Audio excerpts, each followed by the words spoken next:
Hot. Hot. Hot. Hot. And hormonal. Hi guys, I'm Nikita and we're here with Jooce talking about some difficulties in girlhood, if you know what I mean. I'm here with these three beautiful ladies. Introduce yourselves. Hi guys, I'm Lee Harmer. I'm 22 years old. Hi guys, I'm Siki. I am 23 years old. Hi guys, I'm Kiara Kristlin and I'm 25 years old. Amazing. So the first thing we wanted to get started on is basically the difficulties when it comes to talking about your hormonal issues that you have as a woman and how it affects your mental health and everything like that. So with that getting started, ladies, do you guys ever find it difficult to talk about any hormonal issues that you do have as a woman? Yeah, I would say I have found it difficult, especially when I was a lot younger, in my teenage years, starting my period, starting body changes and all sorts of things. So at that time, I never knew what was right, what was wrong, what's embarrassing to talk about. I mean, even to my own mom, and you'd go through things like vaginal odor and all sorts of things. And then when that happens, you're like, do I tell my mom? What is she going to say? And then you do go and tell her, but you find that even she doesn't know that much about the topic, right? So that for me was always challenging. I mean, even now, when I do have the confidence to go and talk about it, we have that issue of not many people actually really know how to pinpoint diagnoses and things like that for what we go through as females, which I think is a very big issue. No, 100%, 100%. And when it comes to talking to your friends, now that you're older especially, do you guys feel comfortable talking to your fellow female friends about the hormonal issues that you have? I feel like I feel very comfortable because 10 out of 10 times, they also go, literally going through the same thing. One of my friends, I think we just met and then we literally bonded over, I told her that I had PCOS and she was like, oh my God, me too. So it was nice to see that you have a community of females that are still there for each other and it's not a taboo thing to speak about. And I feel like as time goes on, it is getting more better and better to speak about and easier. Yeah. No, I definitely think there was a stigma, obviously, going back in the past and stuff. Do you guys think the stigma is getting better or? I think it's very diverse. Like she said, there's a community of women that you can talk to and feel comfortable with.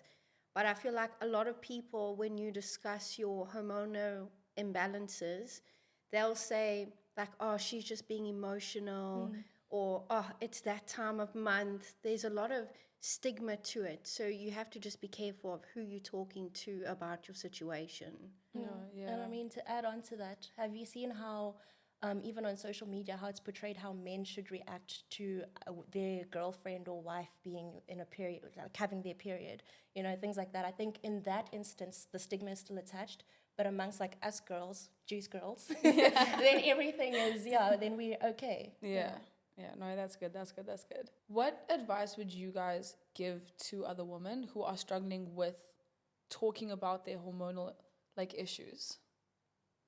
I would say to speak out. It takes one woman to say one sentence, and I think you'll actually be so surprised with how many people around you will say, yes, me too, or yes, I've experienced that problem. So I think we need to stop being so scared of speaking out. We just need to be that one person to say what we're going through.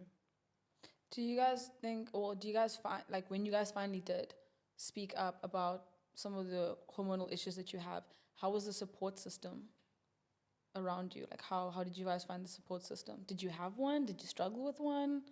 I think like they've said already, it was very shocking to find that whole community where everyone was like, oh, me too, me too, me too. But thinking back, if I hadn't said one thing, then everyone would have been quiet in their little bubbles at home, still thinking everything is wrong. Yeah. Valid. That was my experience. Yeah. And then also, do you guys find more support from your friends or your family? A bit of both. Yeah, I would say both. More friends because they relate more. My mom also has PCOS, but I think she wasn't aware. And I think back in the day, it was kind of just normalized that you have these issues. And she was also on birth control for the longest time. And I think now that we're evolving, it's definitely going in a better direction. So yeah, I would say both, but more friends. I would say more family. So I also find friends, when you make acquaintances and you don't really have close friends, people are so quick to say, oh, I have it worse, or I don't have it at all.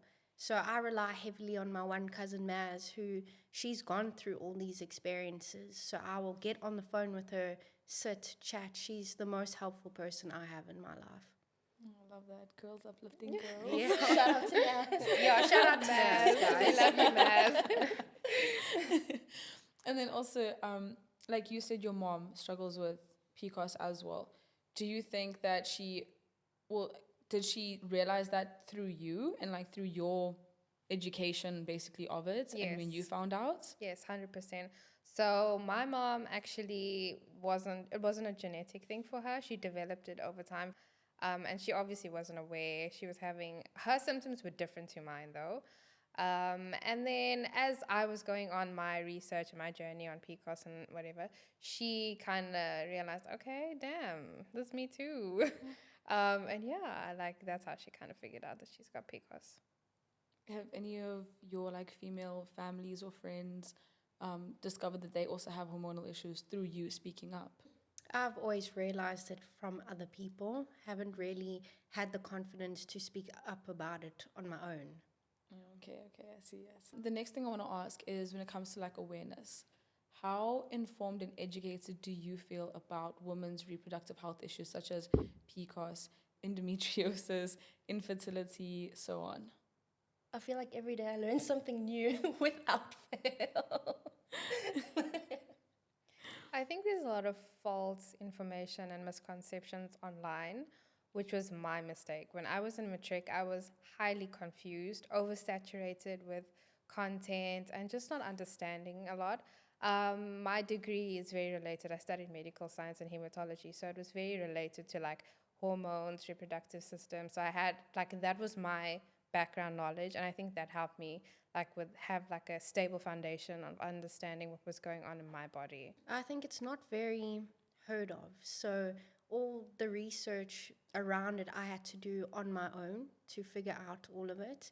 And I just feel like this kind of stuff should be as important as sex education in high school. 100%. They need to educate us from a young age about it.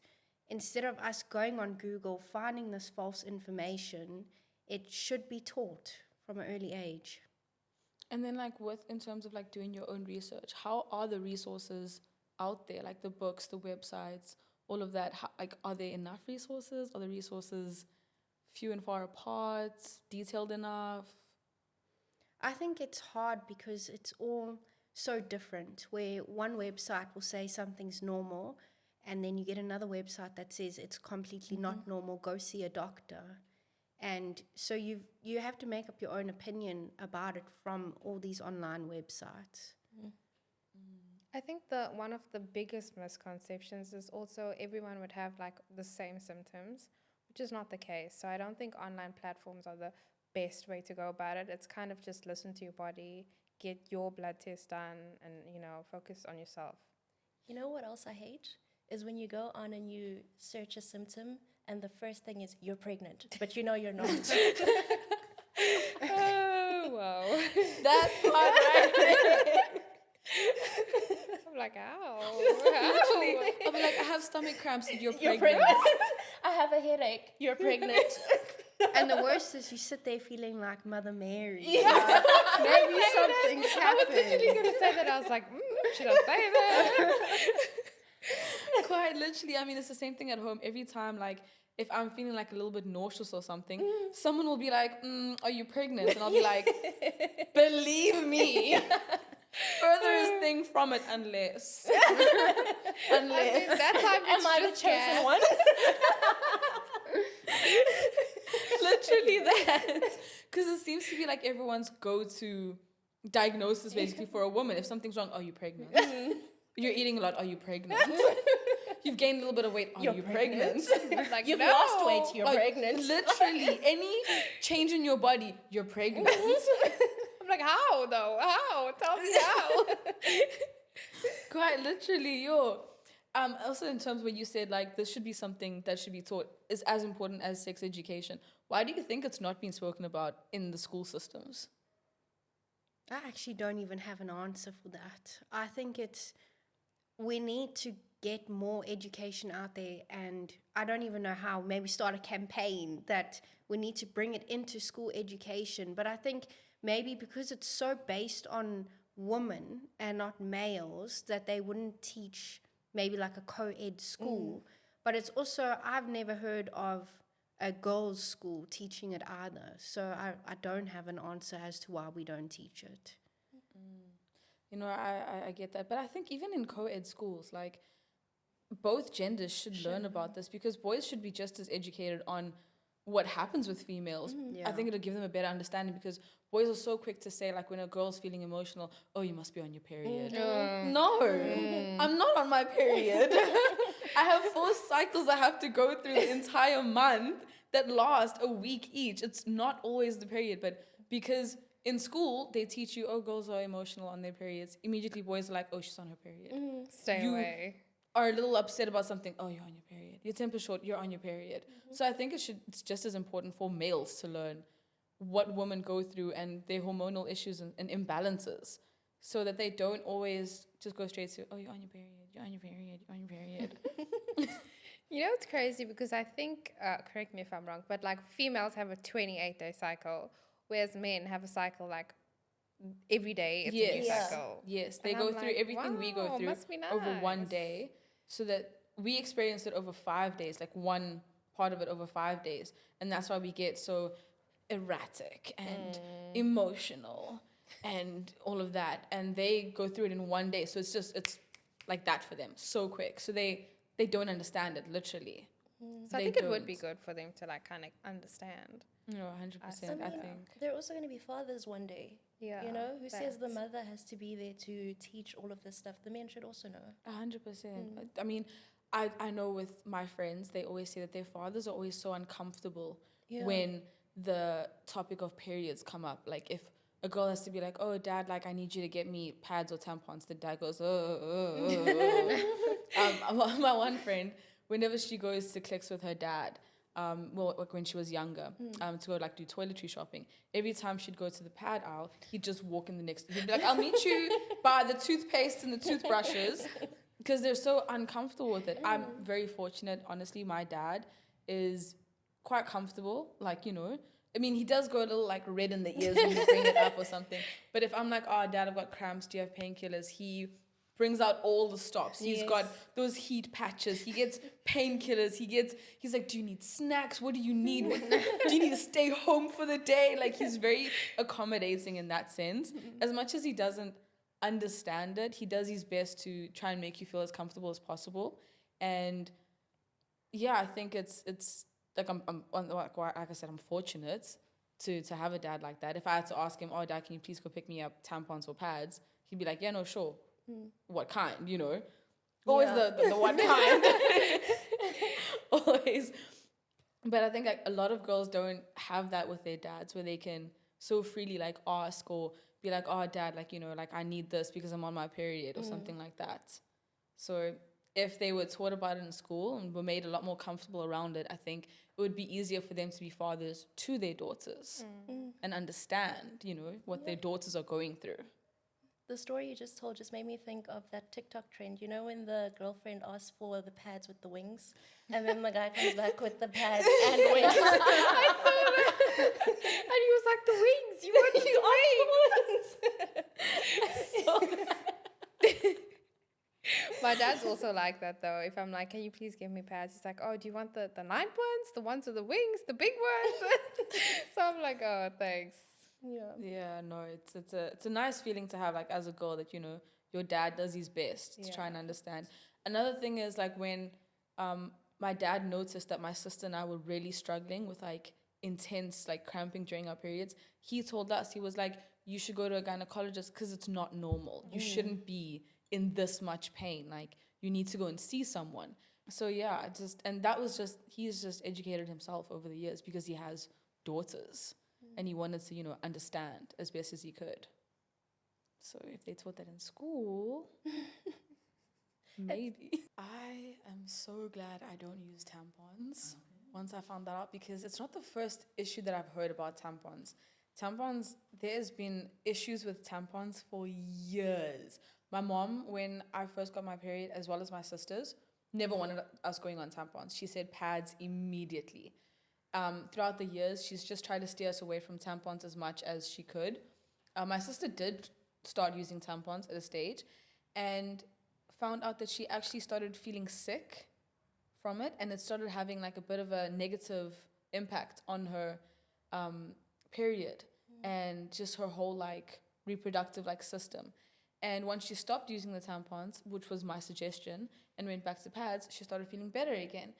My friend's sister also, the one night just woke up feeling so sick. Her whole body was in pain and everything, and switched to pads, and like it stopped.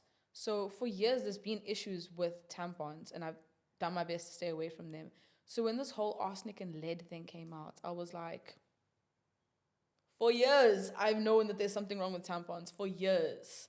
Literally. Do you guys use tampons? So I'm not trying to be the dumb one here, but I've never heard of the lead in tampons thing. Same. So now I'm a little bit scared, but I also just find like I don't like wearing pads because it's uncomfortable. And if you're playing sport, you're running, you don't want to have a pad there because it makes it harder to get things done, like they get dislodged, you know? Yeah. So for me, I've always used tampons, but now I need to go do my research because this is the first time I'm hearing of it. Have you heard of it? I haven't heard of arsenic and lead specific, but I've always known there was just a negative stigma about tampons. And I remember hearing that they were cancerous. Yeah, like they Yes. could. So I think there should be a study between like uterine cancer and like people that wore tampons. I think it would be a good thing to look into. 100%. But this is what I meant when I said every day I learn something new, because I didn't know this. And like you, I use tampons because I prefer them over the pads. I mean, even for someone who bleeds, has heavy bleeding, the tampon is more comfortable than the pad sitting there, you know? Yeah. No, I'm stressed. I've never worn a tampon. I don't think I ever will. Like I've just always known it was bad. I tried a tampon. I found it uncomfortable for me personally. I don't know, maybe I just wasn't like putting it in right. But I found it uncomfortable. For me, I have a very, very light flow, like extremely light flow. So I don't have to use those like heavy duty pads. It's super uncomfortable. Like I use the lightest, thinnest pads, and I'm good to go basically. But I understand that pads are uncomfortable. Everyone says it, and I think because I've just grown up with pads, and I didn't like tampons when I did try it. It's just easier for me, and it's more comfortable for me. And my sister said that when she did use tampons, she did prefer them over, because she's got a super heavy flow. As you said, it is more comfortable for people with a very heavy flow. But yeah, no, like it recently came out that there's lead and arsenic in tampons, and women are putting that in their bodies, which is so toxic basically, and cancerous as well. So has anyone said anything about those new organic ones? I don't know if you've seen So that's what I was actually gonna like ask about. I was like, maybe women who prefer tampons should switch to organic, but they're so expensive. I was just about to say. But there's also nowadays a lot of people are using menstrual cups instead of tampons. It's not something I've tried I was gonna say, has anyone because it's tried? like I feel a little bit scared to go ahead and try it, but it is becoming more and more of a common thing. And jumping back to the tampon thing, I find there was a stigma around tampons where girls didn't use tampons because they were told they'd lose their virginity from using a tampon. And so I think we all worked around that stigma, and now to find that there's lead in tampons, now you just right back in there. Yeah, and I even looked at the organic pads as well, and it's so expensive, which is like, why is the better option for us, the healthier option for us? Why is it so expensive as women? Something we need. I was just about to say it's something we don't have control over on a monthly basis. I mean, there are people who are struggling to afford bread. Now you must go and add tampons and pads on top of that. Meanwhile, some people are going to look at it as it's not a necessity, but as a woman, you know it is a necessity. So why are we paying so much for something we have no control over. We shouldn't even want cheap tampons. They should just be free. It's So, weird. Sorry. go ahead. It's weird because condoms are free, like in Exactly. the bathroom. But why don't But we have I was thinking about this the other day, like on my campus, in the girls' bathroom, they've got the free condoms in the Yeah. thing. Where are the free menstrual items? But that's the thing is men don't have to pay for being men and using condoms. Support safe sex, guys. But why should women have to pay for being a woman? It doesn't make sense. No, 100%. And I remember like when Spa came out with their 5 Rand pads, like they were so celebrated for it. And like obviously like yes, it's a great thing. Like 5 Rand for a pack of 10 pads is amazing for people who can't afford. But still, why is it not just a free option? Why is it not a free option? Maybe not for like people in the better off areas, but for like the rural areas, where are girls gonna get the money every single month when they're struggling? Their family are struggling to eat. Now they have to pay for, you know, all the girls. Like that should be free. It should be available all the time. So I think this is actually now starting to affect education. So my mom works for an NGO in rural areas, mostly in Mpopameni. And a lot of girls are so uneducated about periods and there is just no access to tampons and pads. So now when girls get periods, they stay at home to bleed out for 4 to 5 days and miss those days of school because they're having a period. Yeah, no. It's and another thing is I know that this is like an ongoing topic on social media where women talk about whether or not, like, your opinions, should women get leave from work when they're on their period? What do you guys think? I was about to say, actually, even it should be considered as a standard thing where if a woman is having symptoms that are so bad that she can't cope in that particular day, it shouldn't be seen as though she's weak because she's taking leave for being on her period or something like that. Yeah. I think that's hard because there are some girls out there who will use it to their advantage. So they'll be like, oh, my cramps are so bad, I need to go home, when actually they just don't want to do the work. Like, it's a very sensitive and tough subject to talk about. But then does that mean that the rest of us should suffer because of people who are going to be opportunists? Because I don't think we should be suffering for them. Yeah. No, it's hard. It's It hard is. to talk I about. think maybe in the corporate world where a lot of the work can go remote, I feel like if you are on your period, maybe you should have the option of working from home instead of having to go into the office. Because since COVID, a lot of companies have realized that they can work remotely, where they do hybrid, where 3 days in the office, 2 days at home, or 3 days at home, 2 days in the office. So I think when it comes to the period, maybe girls should have that option of working from home. They still get the work done, but they get to do it from the comfort of their bed with their hot water bottle and everything that they need to just make it a little bit easier for them. But then we also need to discuss the fairness of it. So for a corporate environment, it's doable. But what about people working in hospitality, working as a manager, a waitress? You don't get to take that leave because you've got to be there running physical work. You can't just sit at home because you don't make money from it. But that's why we're saying it should be normalized because, I mean, you can't even get a sick note for being on your period. So you take sick leave and then you don't have anything to submit to say, this is why I was on leave, which it's not right. Guys, I feel like I understand both sides of it, but like we're so understaffed with like nurses, for example, and then it's like, okay, then if you're gonna be able to take leave like every month, like what's gonna happen? It's just gonna disrupt a lot of things. So I feel like it is fair, like everyone does need it, but I don't know how that would work. It is a difficult sort of situation.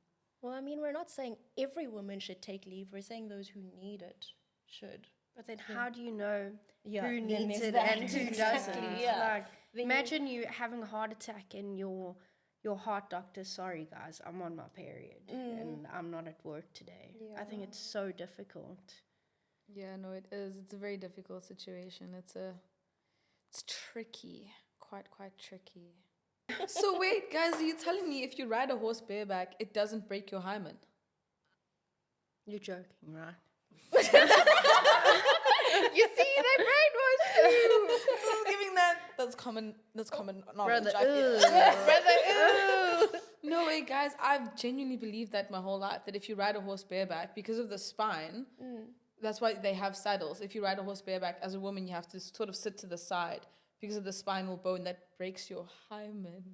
I also maybe I have heard stories where it's happened to some girls, not all girls, but I think virginity means having sex. So if you've broken your virginity riding a horse, doesn't mean you've had sex. Yeah. It's a false stigma. Yeah. So, like, for me, it wasn't necessarily the virginity. I was told that it breaks your hymen. Like, that's gone. Your hymen's gone. And I know in, like, black cultures, so my grandmother's Zulu, so that's how I would know this, is that they always check the woman's hymen before, I think it's before the age Once of a year, 21. yeah. Once a year they check the hymen.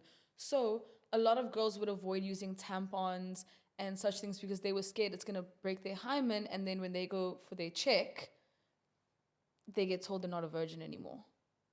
So that's why I heard all these stories. On the farms, they were like, no, we can't ride the horses bareback because it's going to break our hymen, and then they're going to tell us we're not a virgin anymore. There are some families, I won't say all families, some black families will then go and say the woman can't cook for a man or can't do some household duties when they're on their period.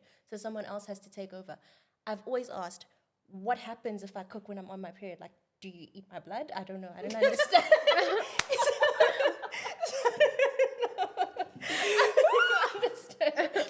But it's a belief that's out there. Yes, no, I get that. I was once told, like, one of my guy friends who's Zulu told me, he was like, no, I can't be around my girlfriend when she's on her period. I'm not allowed to be around her. I was like, why? What's going to happen? Are you going to... Is it contagious? Are you also going to get a period? It is contagious, but not for the men. So, yeah, he was like, no, like, as a man, I can't be around my girlfriend when she's on her period. And I was like, what? And he was like, culturally, I can't. And I'm like, Yeah. what? I'm yet to understand why. I don't know. I genuinely, I don't get it. I think there's just a lot of superstitions. Like back in the day, I think it was used for witchcraft or something like that.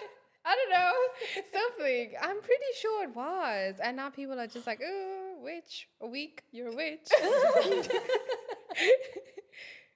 That's insane. I think that's where it came from, honestly. What were they using Guys, it I've for? seen some crazy things on TikTok about this. I don't even think I should say it on here, but it's bad. Go No, look it say it. Say it. No! Please, we're all ears. So, okay. The one girl said that she was on her oh guys. Just say, you No, gotta say it. she was on her period, okay? And she really liked this guy. And it's something to do with pheromones, so she took her period blood and she dipped it in his drink. No. Oh no. I'm not even joking. Go look. I'm calling the police. Period. That girl. should be illegal. There was a name for it. Not dabbing, something like that. Go look at it on TikTok. I swear to you. But now this is Why am I making on me this think they're TikTok? justified when they say we can't be in the kitchen. I understand. No, I get it. I'll stay away from the kitchen. She wasn't even South African. She was like, I think American or something. So, no, I don't know. That is insane. Dabbing. I'm pretty sure it's called dabbing. But I have heard stories about this. I've heard stories about this in Joburg where girls put it in the food. Oh. And the guy becomes in love And with love. her. Yeah. Love potion. Yes, I have. She says it's so good for her skin and everything. And I'm like, I mean, girls got good skin though. but still, like, brother. It's called a vampire facial for a reason. I could never do it. Like, I don't know if that's, I could never do it. I don't know. Why? Why are you putting blood on your face? It doesn't matter what blood it is. Why are you putting blood on your face? Why are you putting blood in your man's food? in his drink? No, it's insane. It's insane. Like, absolutely insane. My word. What other stories have you heard? Oh gosh, guys. There's a lot. I can't think of them now, but there's a lot. Just go search dabbing. I don't even think it's called dabbing, but it's on TikTok. Period girl puts in drink. Oh god. Yeah. What TikTok am I on? What my TikTok are you Why on? is my algorithm like this? I'm going to search period dabbing. Vabbing. Vabbing. Vabbing. Vabbing? That's gonna come up like vaping. Vaping and period. Oh, this is where she just takes her coochie juices and puts it over here, and the pheromones make men more attracted to you. That's what the vabbing is. Oh, no, I don't have a horror story. I have a question. This now makes me wonder, what is in period blood? Because have you heard how people take a woman's placenta after she's given birth and then they use that to grow their hair, put on their skin, etc. So what's in there? Yeah, some people do eat it, like they'll fry it with egg and stuff. I would think protein, like if people are eating In the it, placenta or in our blood? protein. In the blood, probably, because it is literally your uterine lining that's just shed. It is not like actual blood. It is just the shedding of your uterine line. So it probably is protein and like muscle, I guess. So placenta improves the hormone balance. Jooce, what are you putting in there? Be for real with me right now. Is there placenta in my juice? No, but that's crazy. I don't know if you guys ever saw when Kim Kardashian pranked her family Yeah. and actually fed them her placenta. Wait, was it real? Yeah, it was real. I thought She it got a was chef to joke. cook the placenta and she fed it to them. Well, she loves them. She wants good help. They hated her. Would you not? Sorry? Would you not hate her? Yeah, 100%. She did it feels to, like an to invasion her of mom, privacy. her sisters. Like, they came over for dinner and she had someone cook her placenta. I thought And it she was gave fake. them like a piece of it. No, it was real. No, that makes me feel sick. Oh, that's disgusting. But there's people out there who actually buy other placentas Yes. for... Consumption. You can eat someone else's placenta. Should we not consider this like cannibalism? Right. Like, like really close. Concerning. It's a little concerning. But yeah, no, imagine. Okay, period horror stories. Does anyone have one? Guys, I have... Oh. I got my period when I was, I think, grade 7 or 8. Yeah, around there. So I had this guy that I thought was so cute, guys. He was so cute. And we were like going on a little date night. It wasn't even a date. We were literally like, 5 years? I'm joking. We were like, how old? 12 or 13. And I decided to wear white jeans. It's always the white jeans. Literally, I think it was the first time I wore white jeans. And I was like, my stomach was really sore, but like I didn't think anything of it. I think we watched a movie or we were at the cinema or something. And I'm like, did I pee myself? Like, what's happening? Go to the bathroom. I think you guys know where that went. Did you have It a was- jacket? No. So what happened afterward? But I literally, like, I was in a panic. I called my mom. Obviously, my mom had to talk with me. And she was like, oh, I'm going to have to come pick you up and whatever. But the thing is, like, how do I get out of the bathroom? White jeans. When I mean white. It was, yeah, but it wasn't like a lot, but it was there. And I was like, at the time, I was horrified. I think if it happened now, I would laugh it off. At the time, I was horrified. It's safe to say me and the boy never spoke again. Yeah, so yeah, that was a traumatic time. So I don't have a horror story, but also on how I started my period. I was quite young and I was at the mall with my grandpa, also watching a movie. And I went to the bathroom and I realized, I've started my period. My mom had educated me on it, so it wasn't the first time I'm hearing of it or anything. And I had to come out the bathroom and confess to my grandpa that Grandpa, like this is what's happened. And my grandpa actually was so sweet about it. We went to the clicks together, we bought pans, went back to the bathroom. So I had a very supportive grandpa, but it was embarrassing. Like my grandpa, I feel so bad. Sorry, grandpa, but yeah. Guys, I have a period horror story. It's very recent. Oh no. It's because it happened on Friday.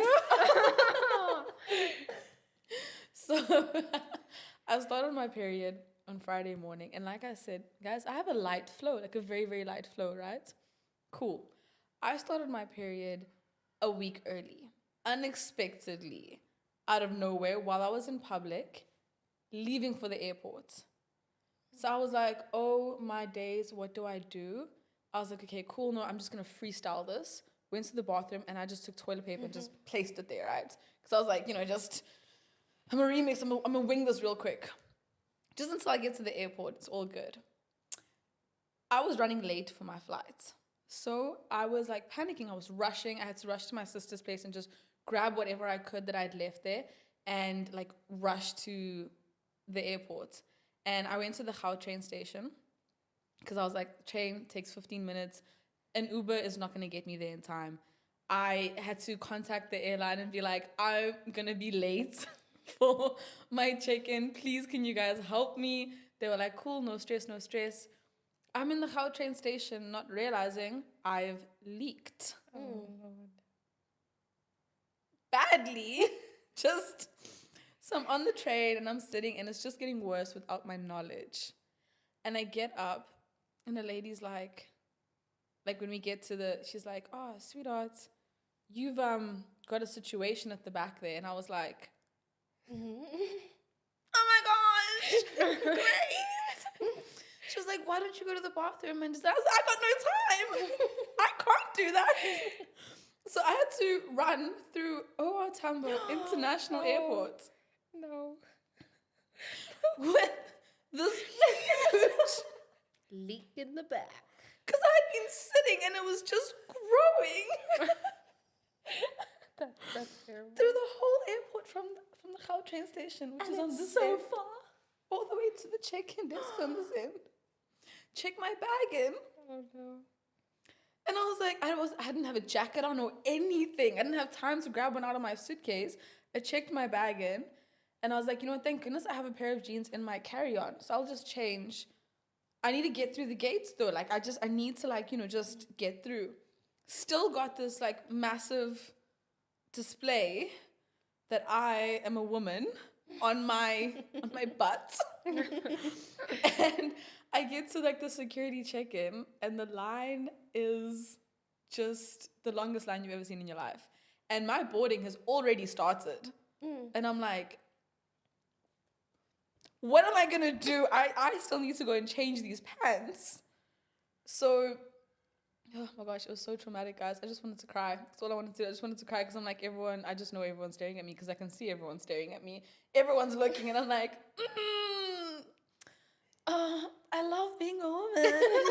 What statement. I love being a woman. So I got to the security guard. I was like, listen, my flight is boarding. There's no ways I'm gonna make it through this in 15 minutes. And they were like, oh yeah, no, don't stress. We're opening another security check-in on the other side because it's too busy here. Everyone's gonna be late for their flights. So I rushed to the other one. I'm supposed to be the third person going through, and this whole wad of 30 people come. And they're like, oh, we're the Discovery fast lane, so we have to go first. And I was like, no. I'm not hopping on this plane with these same jeans on. That's not happening. That's not happening. Bear in mind, I still have not had the chance to buy anything. Anything. And I just thought to myself, this is why girls carry extras in their bag. But I'm a week early, so I didn't think it was going to come at all. I went through the security check-in eventually. I changed my pants on the flight. I was the last person to board, so every single person on the plane saw what was happening. She said tie-dye pants. I was like what tie-dye pants? Guys, I wanted to move to another country. I probably got seen by maybe 400 people in total that day. just this splat. And it wasn't subtle, guys. I promise you, it was not like a little, no, it was like a nice, just, Map of Africa. So did you walk past being like, I know, guys? Or did you just pretend you I didn't know? just was doing my best to throw my hand back at the back. I'm like trying to do whatever I can, and I'm like, ah. There were like 4 women who were like, and I'm like, I know I missed. It's okay. I know. This is that. I know. You just have to own it. It's so hard to own it though. I would rather miss my flight. The thing is, I couldn't miss my flight because 1, guys, I was broke on Friday. I couldn't rebook my flight. Number 2, I couldn't get hold of my dad. My dad was in the bushes with no network. I couldn't be like, hey, Dad, I had a female accident. I need you to book another flight. He was going to be like, grow up. No. So I literally just had to deal with it. It was the most horrific day of my life. Yeah, that's my period horror story. Okay, guys, so comments when it comes to women's bodies and with regards to like the reproductive health and the hormonal issues and stuff. How often do you guys hear comments with regards to a woman's reproductive health that make you uncomfortable? I've seen people online. I wouldn't say I have a personal story, but there are influencers that I follow online that are very vocal about having PCOS. And maybe some of them are like their body shape varies. And I've seen a lot of hate comments from women as well about like maybe their weight or the hirsutism issue, which is like with a lot of hair, facial hair. Yeah, so I've seen a lot of like negative comments on it, but personally, I wouldn't say I have an experience with that. Have any of you guys had like an experience with that or know someone? I can't say I've had a personal experience, but I just think people, it's so diverse. People will be like, are you too skinny to have kids? Or she's overweight, like she can't have a natural birth. She's going to have to have the other birth, which I've forgotten how to say. Cesarean. There we go, guys. There we go. So I think it's body weight is always brought into hormonal issues, infertility, all of it. You know, I think there's a an influencer couple that I follow.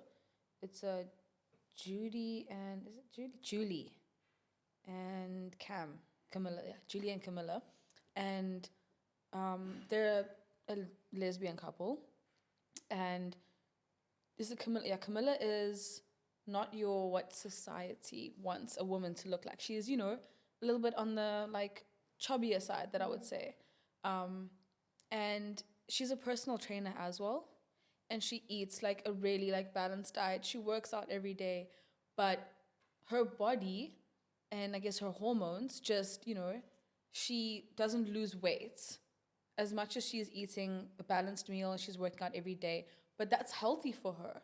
And the way her body is, that's the healthiest way, that she's at her healthiest basically. And before, when she was skinny, she was starving herself. She was just getting to that body type in the most unhealthy manner. And she like obviously started treating her body the way it was supposed to be. And she's just got the body type where she's supposed to just be a little bit bigger. And she's finding like confidence in herself. And people are always making comments on how can she be a personal trainer and she's fat and overweight and everything. But in all honesty, like it's got nothing to do with like the way she eats and stuff. It's just her body type. It's just how her body is. And I think people are always so quick to like say something about someone's body when you don't know their body. You don't understand their body. I have a friend who is quite skinny and everyone's always making comments on how skinny she is. And she's tried to pick up weight. She has, because it makes her so insecure. And I think she looks great like that. I think it suits her so well. And her body just doesn't want to pick up weight. She was just meant to be skinny. But people always make her feel so bad and so insecure about it. Like, oh, why don't you just eat more? She eats more than me, literally. But the thing with people always having something to say about someone's body without understanding and without knowing, they're just quick to assume. So quick to assume. It makes me think of that whole thing of if someone can't change it in 5 seconds, don't say anything. That's got nothing to do with you. Just leave it. 100%. No, definitely. I mean, like, I think of myself as well. Like, I come from a family where, like, everyone's just got, like, a lot of, like, muscle naturally. So everyone's just, like, naturally, like, a little bit bigger. So, like, I know I am never going to be, like, Victoria model skinny. Genetically, it's never going to happen because I've just been born with, like, a muscular type of body. So I'm always going to be a little bit on the bigger side, and I'm fine with that. Like, I understand that genetically. But, I mean, I've never really experienced anyone saying anything negative. Other than, like, obviously there's always family members and aunts that are like, oh, you've picked up some weight. That part, I was just going to say that. Oh, what is it with, like, let me tell you, the brown aunties, oh my gosh. Like, I think I picked up, like, a fair amount of weight, because, like, in a short space of time. And I think we were, like, it was just after COVID, and also COVID, guys. And then we were at a family event, and the one auntie was like, oh, you look so healthy. Are you eating? You happy? I'm like, thank you. My goal is to look like you. But yeah, I've also experienced that part. But I think my family also has like genetically like a bigger bum, more on the curvier side and stuff. So I feel like they embrace it, they love it, and I'm actually glad we live in a country that celebrates bodies like that as well. True, very, very true. I have an experience that mixes both up. So growing up, I was very skinny. I still am. But I mean, people would make comments about how, oh, we can see your bones, you know, whatever. And then it would make me feel insecure. And I'd even take things like, okay, I'm not going to name the actual medicine, but stuff to open up my appetite so I can eat more. And then I started growing up and naturally gaining weight because of puberty, etc. And then there were comments made because now my dad's side of the family is bigger. There were comments made of, be careful, you don't get big like your dad's family. It's like, people shouldn't feel so free to comment about someone else's body because you don't know what that's doing to me, you know? 100%. 100%. And also, like, guys, I think women constantly compare themselves to how they looked when they were 16, 17, 18, 19. That is a child. Like, you're still a child then. You cannot look at yourself at, like I myself was guilty of doing it, where I looked at myself in high school and I'm like, oh my gosh, I was so much smaller in high school than I am now. But, like, have you guys heard of second puberty that women go through? That second puberty where your body is now, it's a full-grown adult woman's body. As much as men love to say when a woman gets her period, that's when she becomes an adult. That's not true. Like, you're still growing. You're still a kid, basically, in your teenage years. So you can't compare your adult body to your teenage years because it's two different phases of your life. You were still growing. There's no ways that you will ever look like you did when you were a teenager. You want to look like a child, basically. And people love doing that, where they're like, oh, like, when you were in high school, you were so small and so petite and so skinny, and like, oh, you've really picked up weight. And it's like, it wasn't weight. I was trying to explain that to my dad over the weekend because I haven't been home in a while, right? So then I go home and he's like, you're picking up weight. And I'm like, I've been so stressed. I have not been eating a thing. I promise you it's just second puberty. He's like, there's no such thing. I was like, I promise you there is such a thing. It's second puberty. I'm opening up, but I'm not gaining weight. Yeah. Exactly. Have you guys heard that thing of, guys, I'm going to say, I read it somewhere, but it was TikTok, where guys are attracted to females with like bigger, wider hips and like more on the thick side, because when a female is pregnant, apparently, I don't know how true this is, the fat that's around that area feeds the baby's brain. Or it's got something to do with baby's IQ or whatever. So guys are more attracted to that specifically for your baby's IQ subconsciously. So you're saying my baby's going to be dumb? So you're saying I'm going to have a genius? Like omega, I don't know. I No, but remember. I have heard, like, I know I've had a lot of, like, aunties, like, older women complete strangers, guys, complete strangers tell me, oh, you've got good childbearing hips. Yes, that's it. That's it. And like, oh, guys, one of my boyfriends said that to me. He's like, you've got good childbearing hips. Like, you're gonna make good children. I was like, oh, thanks. Imagine. I remember I was like in high school actually, and I had a bit of like a more mature body, typically in the chest area. And like older aunties told me back then when I was in high school, they'd be like, oh, you're gonna raise good kids, you're gonna raise big boys because you're gonna breastfeed nicely. And I was like, okay, Big boys. I just wanna get through school. I don't know if you had the same problem, but I also like matured like fairly early. And like I would wear the same things that the other kids would wear. And I feel like it was so sexualized. And I'm like, why? It's literally the same thing. But it's still like that now. Even if you got a bigger chest or a bigger bum, it's just always gonna be that way. Yeah, no, 100%. Versus like when you're a man and your body changes, no one has like that much to say. Like the comparison with comments towards women versus comments towards men. When men get bigger, it's like, oh yeah, big man, big man, big boy. When women get bigger, they're like, you're picking up weight, you're getting fat. Guys, let's talk about like being on the beach. And like I've seen guys that have bigger boobs than me. Why is it okay? You just out there flapping away. Now I have to be struggling, holding all of this in. Guys, it's not fair. See the titties. So like when it comes to like society's expectations of how a woman should look, because society always has an expectation, do you think we've progressed a lot compared to the 90s, early 2000s, where you had to be those skinny anorexic models that were smoking 10 cigarettes a day to be, you know, versus now where sort of curviness is a bit celebrated more? Do you think we're more body positive now? And how do you guys feel about that? I would say we've come a long way. Talking from my experience, what I've heard, what I've seen on social media, body positivity is a lot more out there. You've got social media pages just called body positivity. And I feel like nowadays when people are choosing models to model brands, you're looking for the more curvy girl. You're not looking for the skinny skin and bones chick anymore. It's a lot more positive. Like whether you're actually skinny or on the chunkier side, we all here to celebrate women no matter what your body size is. And that's what I've seen. We're not trying to fit into one version of a girl. We're allowed to just be ourselves. I agree with you. But I also feel like there's an instances where people take it a bit too far.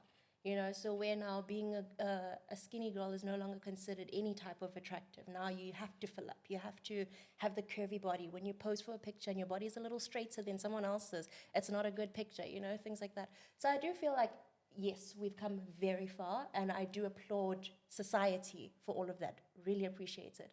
But I think there should be somewhere to meet in the middle, because some places, some people take it a little too far. Can we talk about BBLs? Because I feel like BBLs have created this trend of like having this itty bitty waist and a big bum. And I'm like, okay, some people have those proportions, cool. But I feel like it's now become a trend for it to just be BBLs, BBLs, everything. And like, how do you compare yourself to models that have gotten surgery? Like, it's not natural, it's not normal. I do feel like we've evolved in a good way where we are more body positive. However, I feel like there still are some toxic trends that are still happening. I was going to say, like, as I said, society always has an expectation of women, and it's no longer the anorexic model. Now it's a Coke bottle. Yeah. You've got to look like Kim Kardashian, for example, where you've got to have a non-existent waist, this big, beautiful, voluptuous chest, and this booty like 2 planets, Nicki Minaj type of vibe. Yeah. But like that's, and if you're not in that stand, like if your waist isn't tiny, then it's, but you know, like she's not slim thick. Yeah. And as you said, like skinny girls are they're like, oh, you're too skinny, you need to put on some weight, you need to get some meat on you, because now they want thick girls, basically. but it's still a standard where you have to meet this expectation where you've got to be thick, but not too thick, because you gotta fit, like, there's got to be no waist, like a corset vibe. So I think society is always going to have unattainable expectations of us because of nowadays women just get surgery and they just create their body and they just build what society wants, which makes it quite impossible for the rest of us. Yeah. And it creates still like insecurities like you'd never believe. With regards to the body positivity, I think we've definitely come a long way. This might be a little controversial though, but I do think sometimes they take the body positivity too far. The other day I actually saw a TikTok where a like quite plus size person said working out to lose weight is fat phobic. And I'm like, what? And I also think that if you want to lose weight because you want to, you shouldn't be shamed for that by the plus size community, because a lot of them are doing that nowadays. They're taking the body positivity too far. And we're not shaming you for your body. Don't shame us for wanting our type, like a certain type of body. So I love the body positivity. I love how far society has gone with it. I love that there's pages that are just celebrating body positivity and everyone can be themselves. But at the same time, it's like walking on eggshells. It's literally walking on eggshells. Like when I'm around like people that I know that are plus size, I'm now scared to say like, oh guys, like I'm unhappy with like the way I look. I think I want to like take off a few kgs, because then they get offended. And it's like, it's got nothing to do with you. This is about me and my body. I'm not saying that there's anything wrong with yours. So I think the body positivity is great, but like at the same time, don't like, how do I say this? I'm trying to find the right words. We shouldn't be going to the extremes. We should just... Yes, don't go to the extremes. Don't expect the extremes. Like, people can be in the middle, and that's okay. They shouldn't have to be all the way on this side or all the way on that side in order to qualify for body positivity. You should be able to receive that body positivity no matter where you are on the scale. And at the same time, like, I'm not going to be a Coke bottle. I'm never going to look like a Coke bottle, guys. I'm not going to Dr. Miami to look like a Coke bottle. It's not going to happen. It is not going to happen. I've even seen they've started doing rib removals. Oh, Yes, I saw that. It's a surgery, and it's apparently more effective than a BBL. For me personally, I would say I like the body that I have, but I know that I want to lose like 10 kgs. I'm not like focusing on like a number per se, but I want to be a healthier, more better version of myself. And that's not to put hate on like anyone's body type or whatever, but I know what I want. And I feel like as much as I am happy with the body that I have, I wouldn't say I'm insecure about it.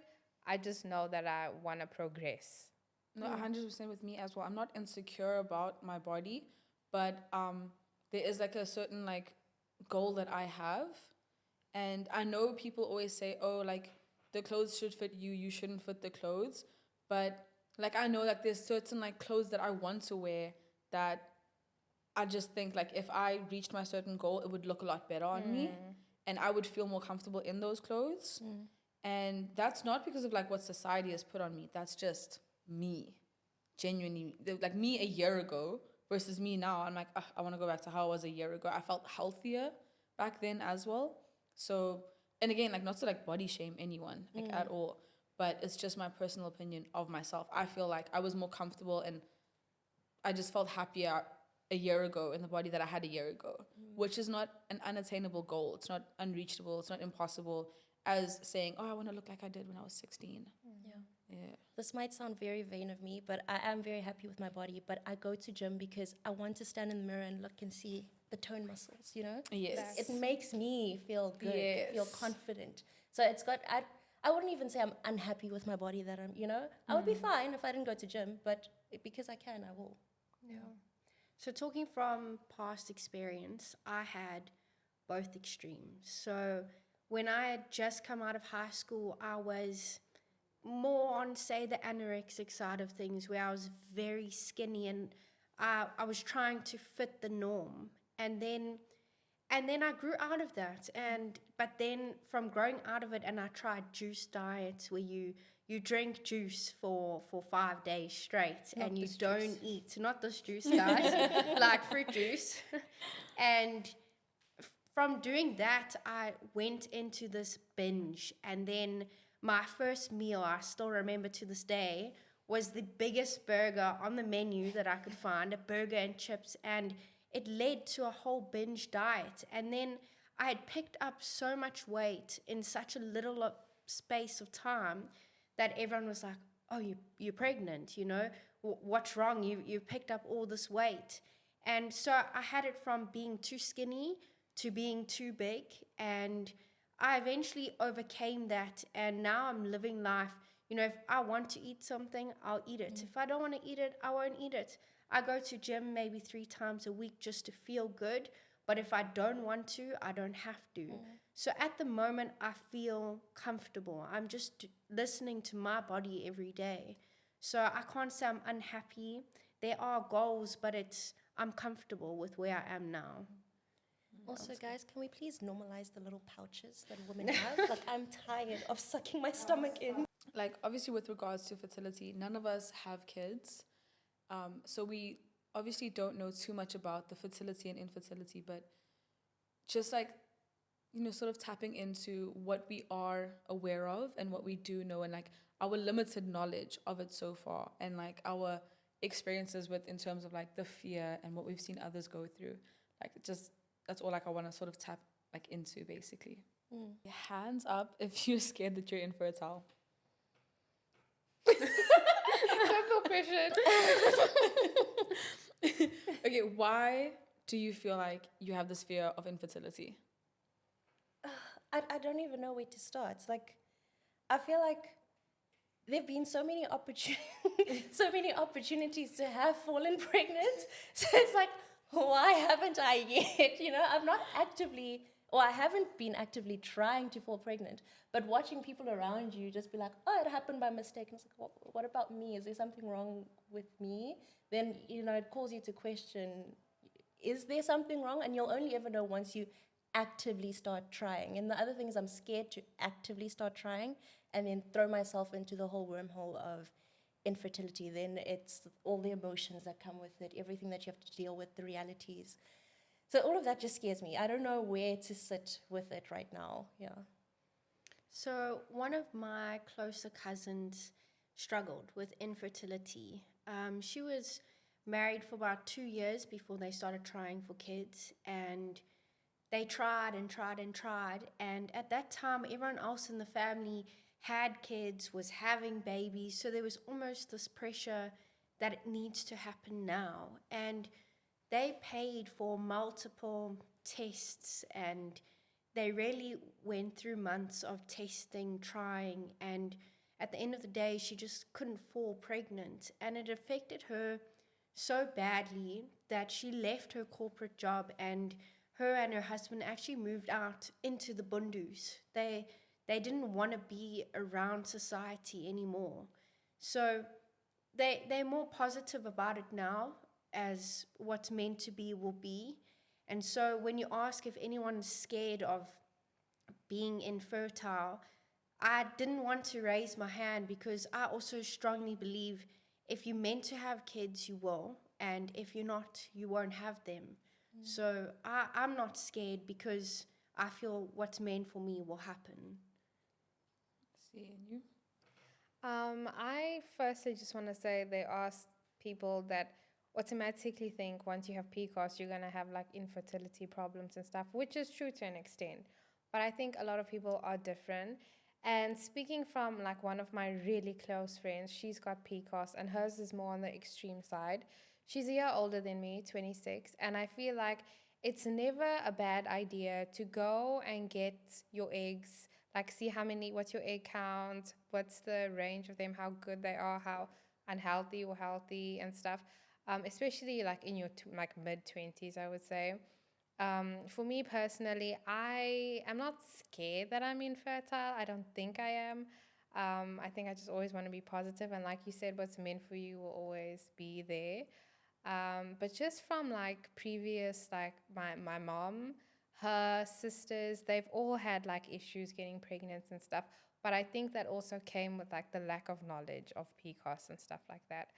My mom's cousin, I think it took her about like a good 11 years to fall pregnant. She actually did artificial insemination. No, surrogacy. And her surrogate mother, I don't know what you call them, had a kid. And then literally 6 months later, she fell pregnant. I was like, oh, there's always timing. But yeah, I think all in good timing. Just take care of your health and just look at things early, like get to know your egg count. Yeah, no, I get that. How do you guys think society views or like their perceptions on infertility?